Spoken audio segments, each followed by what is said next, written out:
Wah, saya nih nggak percaya sama Mas Kowim. Saya emang kuliah aja, pasti jadi orang kok.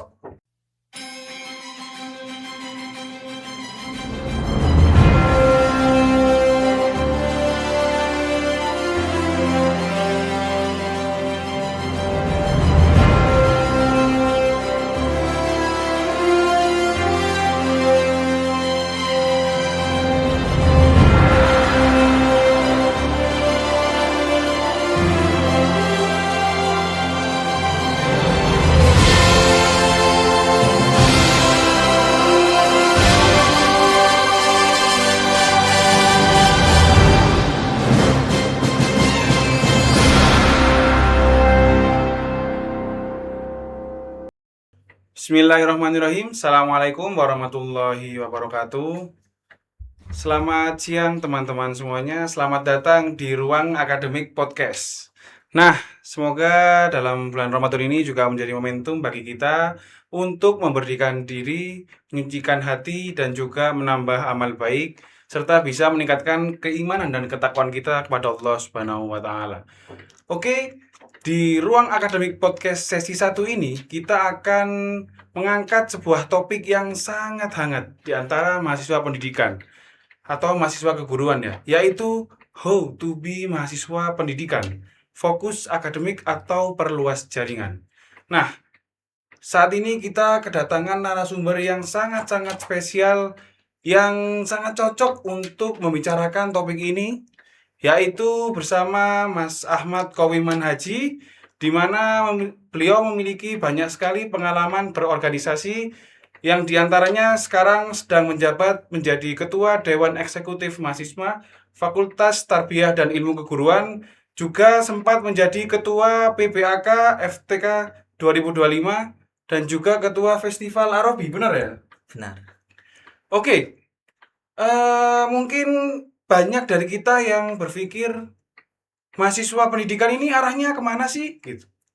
Apakah cuma belajar terus jadi guru atau justru harus memperluas jaringan? Artinya kita nggak hanya berhenti menjadi guru saja. Nah, jadi untuk pertama-tama ini Mas Kowim, banyak mahasiswa pendidikan yang merasa atau terjebak pada pemikiran fokus akademik dan perluas jaringan. Bagaimana Anda melihat dilema ini dan di mana letak kekeliruan yang sering terjadi di antara kita? Baik, terima kasih pertanyaannya Mas Rafif. Jadi, dilema ini sangat relevan bagi kita semua mahasiswa karena pastinya kebanyakan dari kita sering merasa bahwa fokus akademik saja atau kita perluas relasi saja. Nah, dari kita maba sampai sekarang, kita sering menemukan dua tipe mahasiswa. Pertama adalah mahasiswa yang merasa cukup hanya dengan akademik. Yang kedua adalah mahasiswa yang menjadikan organisasi, relasi itu menjadikan segalanya untuk mahasiswa tersebut. Iya. Nah, dari sini itu yang perlu kita benarkan adalah pola pikirnya. Tidak baik bagi kita untuk memiliki pemikiran yang dikotomis atau seolah-olah kita hanya bisa memilih salah satu.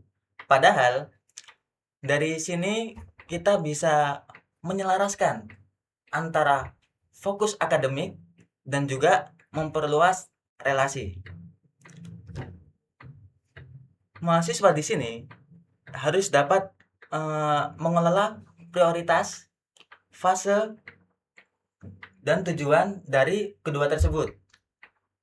Dan juga perlu kita ketahui, akademik tetap menjadi fondasi. Jika ditinggalkan, kita bisa kehilangan legitimasi atau pengakuan keilmuan. Ya, artinya mahasiswa itu harus tetap ahli di bidangnya. Benar sekali. Dan juga jika kita meninggalkan organisasi atau mengabaikannya, maka kita kurangnya pengalaman ketika kita terjun ke lapangan. Oh, berarti kalau mahasiswa itu hanya fokus IPK saja, mereka hanya punya teori ya, tanpa punya pengalaman praktis. Benar.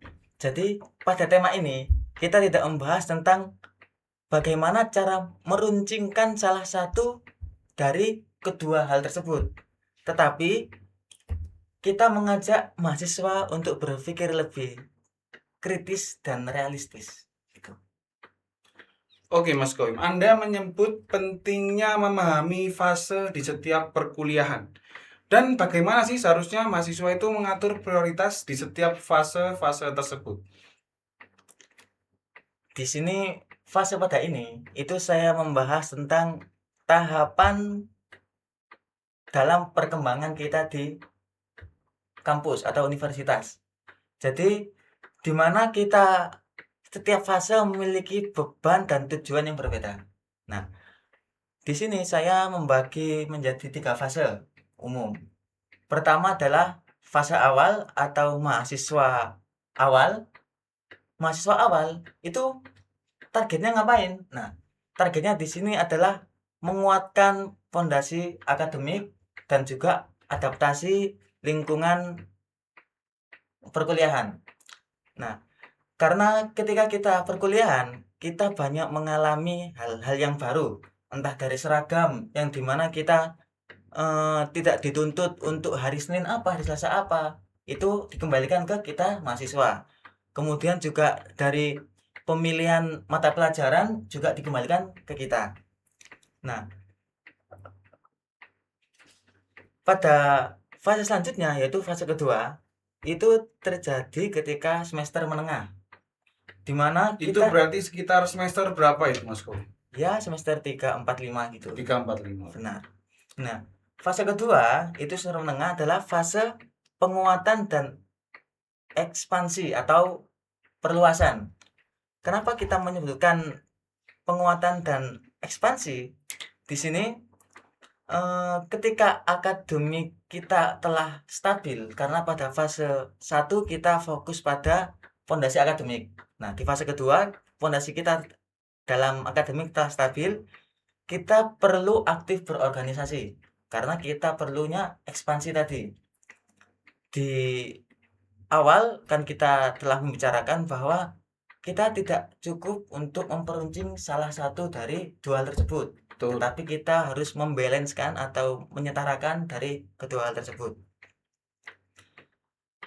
Tetapi keaktifan yang harus kita lakukan bukan hanya keaktifan menyetorkan nama atau hanya Oke. artian tidak ada kontribusi dari kita sendiri. Artinya hanya join organisasi, Benar. tapi nggak ngapa-ngapain gitu. Nah, ini benar sering sekali. banget ini ya terjadi ya. Iya, benar sekali. Gimana Mas Koim? Ketika menjabat di ketua Dema ini, banyak nggak dari anggotanya yang sekiranya itu seperti itu? Jika kita membahas keaktifan dari anggota, sering dan banyak sekali lah mahasiswa atau mahasiswa yang mengikuti organisasi di mana dia dalam fase yang kurang prima, entah itu lelah fisik maupun lelah batin. Nah, jadi kita tidak bisa menyalahkan atau kita tidak bisa menjudge bahwa dia hanya menyetorkan nama di kepengurusan, tetapi ada masa pemulihan untuk itu.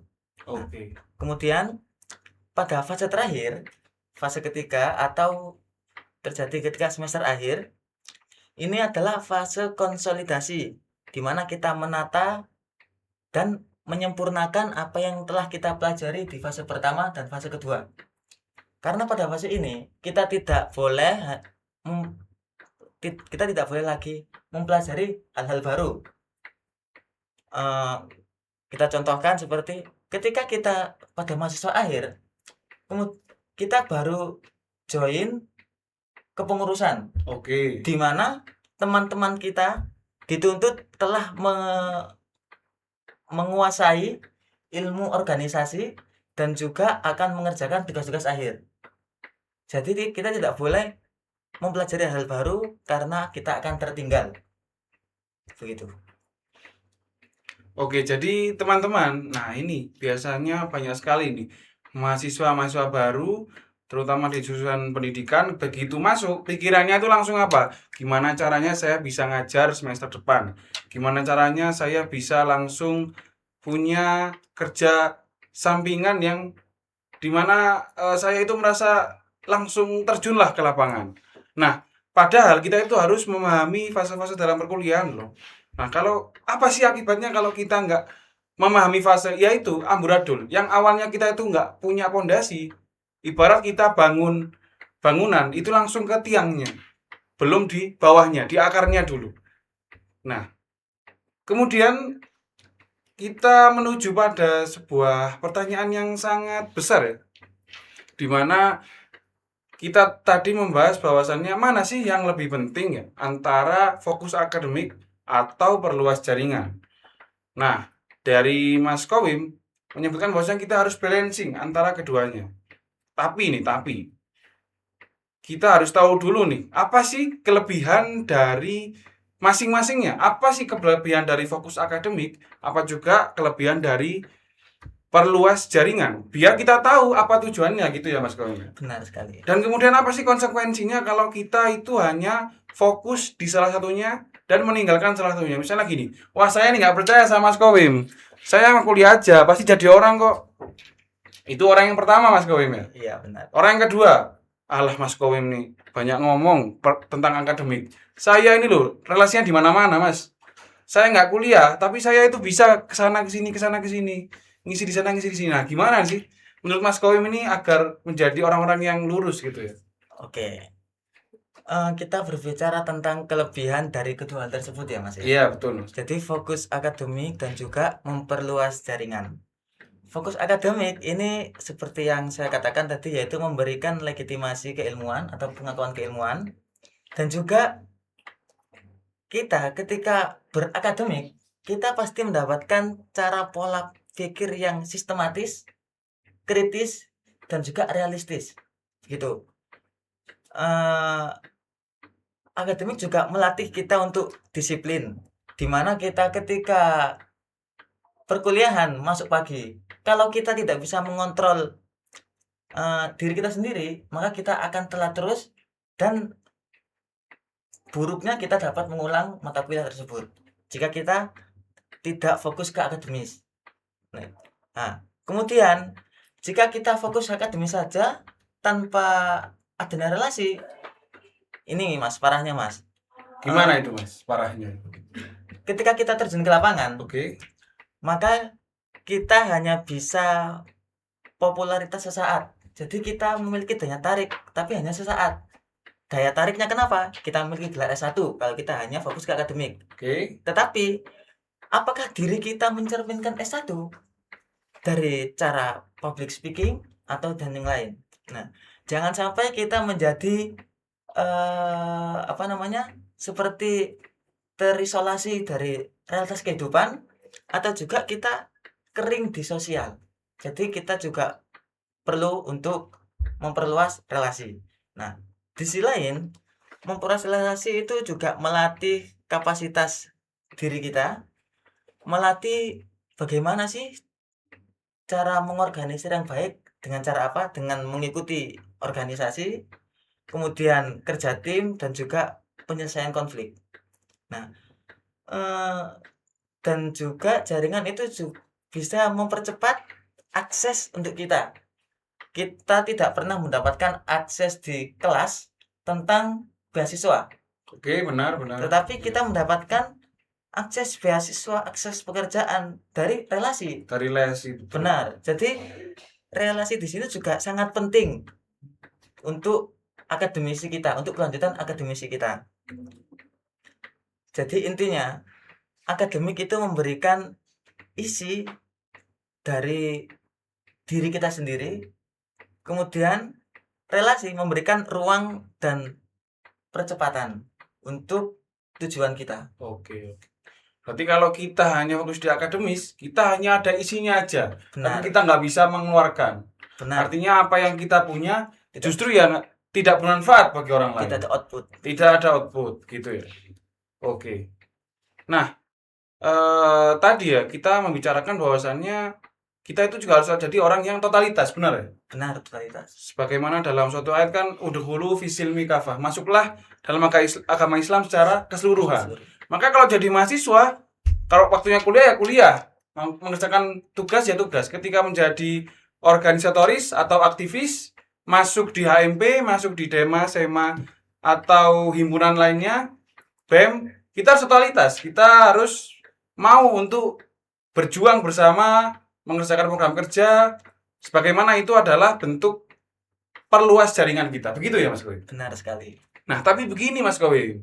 Masalahnya, kita ini seringkali terjebak pada suatu kondisi di mana ketika kita sering kali berorganisasi, kita justru malas kuliah, capek, prokeran sampai malam, prokeran berminggu-minggu, tugasnya belum selesai, ada LPJ dan lain sebagainya. Benar. Itu yang satu sisi ini. Nah, di sisi lain, kita itu fokus kuliah, kita kejar IPK, kita tulis artikel, publish jurnal, kita ikut lomba di mana-mana, dalam hal akademisi nih ya. Kemudian sampai kita lupa bahwa kita juga perlu loh untuk berorganisasi. Nah, bagaimana sih menurut Mas Kowim agar hal seperti ini tuh jangan sampai terjadi lah untuk di antara kita pada mahasiswa, terkhusus mahasiswa pendidikan nih. Jika membahas terkait itu, kita sering menghadapi rasa malas ya Mas ya. Betul. Nah, manusiawi kan Mas ya sebenarnya. Rasa malas. Langkah awal yang kita lakukan jika kita begitu, kita harus mengakui, kita harus jujur kepada diri sendiri bahwa ini emang rasa malas, tetapi rasa malas tersebut juga harus diakui bukan karena datang dari diri sendiri tanpa ada sebab, tetapi karena kelelahan secara badan maupun psikis batin. Nah, itu hal yang wajar dan pasti dialami oleh semua orang. Nah, terus bagaimana kalau kita sering merasakan seperti itu? Apakah ada solusi? Jelas ada. Tidak ada kesusahan tanpa adanya kemudahan setelahnya. Benar. Nah, solusi pertama, ini solusi yang saya ambil dari pengalaman ya. Jadi kalau ini pengalamannya Ketua Dema teman-teman. Yes. Silakan Mas. Semoga relate dengan kalian semua. Nah, solusi pertama itu meluruskan peran. Peran di sini itu apa saja yang kita lakukan. Bukan menambah beban. Ketika organisasi mengganggu kuliah kita, itu berarti organisasinya tidak lagi relevan dengan tujuan kita. Maka jika sudah mencapai pada fase tersebut, itu harus diluruskan perannya. Dibenahi. Benar, dibenahi. Karena tidak semua peran itu harus kita ambil. Contoh, kita masuk ke jadi maba. Kemudian pasti ada pemilihan kosma kan ya? Ketua kelas. Iya, Ketua kelas, kita mengambil pelajaran A. Kita ambil. Kita ngatur tek aman aja. Kita ngambil pelajaran B, kita atur pelajaran C sampai seluruh pelajaran. Ternyata ketika kita mengambil 10 pelajaran dan kita menjadi kosma semua, kita keteteran. Itu bukan berarti kita tidak mampu untuk menjadi kosma, tetapi kita terlalu memangku banyak peran. Nah, oleh karena itu kita harus meluruskan peran, kita harus menggunakan peran mana yang harus kita ambil, peran mana yang harus kita tinggalkan. Karena tidak semua peran harus kita ambil. Wah, ini masih banyak orang lain gitu, Mas. Iya. Mas Koim ini ternyata relate dengan peran saya, Mas. Dulu ketika saya maba jadi ketua Kosma. Iya. Untungnya saya nggak ambil semua. Cuman beberapa saya ambil, mayoritas bisa 3 sampai 4. Tapi saya itu menawarkan diri buat orang yang ngambil proyektor. Jadi setiap matkul itu saya ngambil proyektor, Mas Koim. Ternyata iya juga, benar juga kata Mas Koim ini. Seharusnya ya nggak semua peran saya ambil, saya bisa bagi. Artinya kalau mau jadi superhero itu ya nggak bisa semua orang bisa. Harus kita itu berbagilah dengan teman kita dan kita harus tahu kekuatan kita sampai mana. Seperti itu ya Mas Koy. Benar sekali. Nah, lanjut Mas Koy. Kemudian yang pertama adalah meneruskan peran. Kedua, mengatur ritme. Ritme di sini ya kapan kita harus fokus akademik, kapan kita harus fokus organisasi gitu. Jadi di sini bukan memaksa kita untuk terus semangat, tetapi kita harus mengetahui prioritas mana yang harus kita lakukan. Betul. Ketika kita kembali ke fase ya. Iya. Ketika kita fase pertama, kita kan dituntut untuk menguatkan fondasi akademik. Iya, betul. Di sana prioritas kita adalah akademik dulu. Jadi ritme kita ke akademik itu harus lebih tinggi daripada organisasi. Karena pada fase 1 organisasi boleh diikuti, tapi hanya untuk pengenalan, tidak Iya, sampai pengorganisasian. sepakat itu sih. Nah, begitu juga di fase kedua. Kalau kita pada fase kedua yaitu kita organisasi kan, dan kita juga terjun ke pengorganisasiannya. Sedangkan ritme kita organisasinya sangat tinggi, sedangkan akademinya kita turun. Nah, itu kacau. Itu Pasti kacau. benar, pasti kacau karena kita bisa menimbulkan pengulangan matkul dan juga mendapatkan nilai yang tidak kita inginkan dalam akademik. Intinya jangan sampai kita melebihi batas kemampuan kita. Begitu Mas Goim. Benar, kita harus mengatur mana sih yang harus kita lakukan pada kondisi yang kita lakukan sekarang. Kita pada semester ini, berarti prioritas di sini. Kalau kita semester ini kita prioritas di sini. Kita harus mengetahui prioritas kita sendiri. Oke. Kemudian ketiga adalah kita dapat membedakan lelah. Lelah mana sih yang itu lelah kita butuh istirahat? Lelah mana yang kita butuh refleksi? Iya. Karena kalau kita lelah butuh istirahat, berarti kita hanya lelah fisik, kita hanya kecapean. Pada umumnya orang, pada umumnya orang. Iya, yang sibuk gitu ya. Iya. Sibuk Kemudian kuliah, sibuk kerja, sibuk organisasi gitu. ya sibuk apapun pasti lelah. Pasti lelah. Pasti lelah. Nah, itu hanya butuh istirahat. Jadi setelah istirahat, fit, bugar, oke. Nah, bisa lanjut lagi itu, sudah fresh gitu ya. udah fresh. Nah, tapi yang satu ini nih Mas Goim, apa itu Mas Goim? nah, yang satu ini itu lelah secara batin. Secara batin. Benar, atau lelah makna kalau bahasanya itu. Nah, di mana kita mengalami lelah jika kita istirahat itu tidak hilang rasa lelahnya. Karena apa? Kita membutuhkan refleksi bukan istirahat. Refleksi di sini itu kita harus mengetahui, seminggu ini atau sebulan ini aku melakukan hal ini. Kemudian, apakah ini masih relevan dengan tujuanku? Jika itu tidak relevan, pasti akan menimbulkan lelah batin, lelah makna. Karena apa yang kita tuju, apa yang kita lakukan udah tidak seperti tujuan kita. Iya. Nah, kan kalau kita melakukan selama sebulan seminggu itu sesuai dengan tujuan kita tidak akan mengalami lelah batin, pasti hanya mengalami lelah fisik. Gitu. Oke, berarti kita itu juga bisa loh mengalami lelah yang tak berujung ya. Lelah yang tak berujung ketika kita kehilangan arah. Benar gitu sekali. ya? Benar sekali. Oke Mas Goim. Ini biar kita bener-bener tahu nih dari Mas Goim nih ya. Kalau harus dibagi menjadi fullnya 100% ya. Berapa persen sih fokus akademik dan berapa persen sih perluas jaringan dari Mas Goim sendiri? Kita kembali lagi ke fase ya Mas ya. Karena kita bisa membagi berapa persen akademik, berapa persen relasi. Itu tergantung pada posisi kondisi kita, situasi dan kondisi. Ketika kita di fase pertama, di mana kita melakukan fondasi, maka prioritas akademik bisa mencapai 90%. 90% dan organisasi hanya 10%. Kemudian kita lanjut ke fase kedua, di mana kita ekspansi relasi dan menguatkan apa yang kita telah dapat di fase pertama.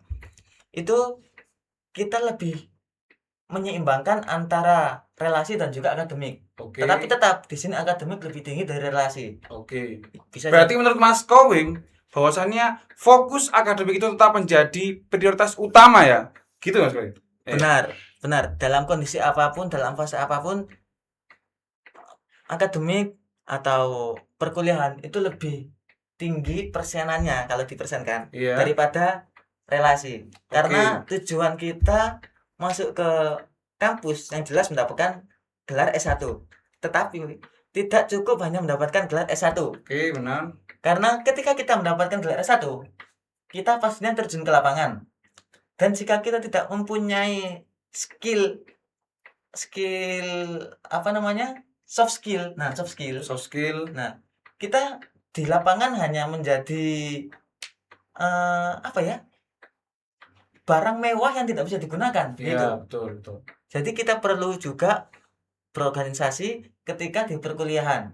Karena target kita lulus S1 dengan dengan Predikat yang baik. dan juga memiliki pemikiran sistematis, strategis, realistis gitu. Oke, begitu ya Mas Koen. Benar. Oke. Jadi, teman-teman, ternyata jawabannya adalah tetap di fokus akademik, tapi juga jangan lupa bahwasannya mahasiswa pendidikan atau mahasiswa pada umumnya juga memerlukan pengalaman praktis dan dengan penyeimbangan peran-peran di setiap fase-fasenya. Begitu ya Mas Koen. Benar sekali, Mas. Mungkin ada closing statement dari Mas Koen?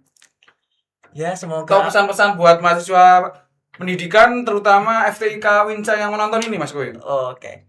Mungkin tidak ada pesan ya, tapi harapan. Harapan. Mungkin harapannya apa yang kita diskusikan selama berapa menit ini Iya. tidak hanya menjadi motivasi saja, Ya. tetapi kita terapkan di kehidupan sehari-hari. Oke. Karena motivasi itu sifatnya hanya sementara. Kalau kita menerapkan itu bisa selamanya istiqomah Oke, gitu. betul. Bagus sekali Mas Koen, terima kasih. Mungkin cukup sekian podcast dari kami. Nantikan podcast-podcast kami selanjutnya. Wallahul muwaffiq ila aqwamit thoriq. Wassalamualaikum warahmatullahi wabarakatuh.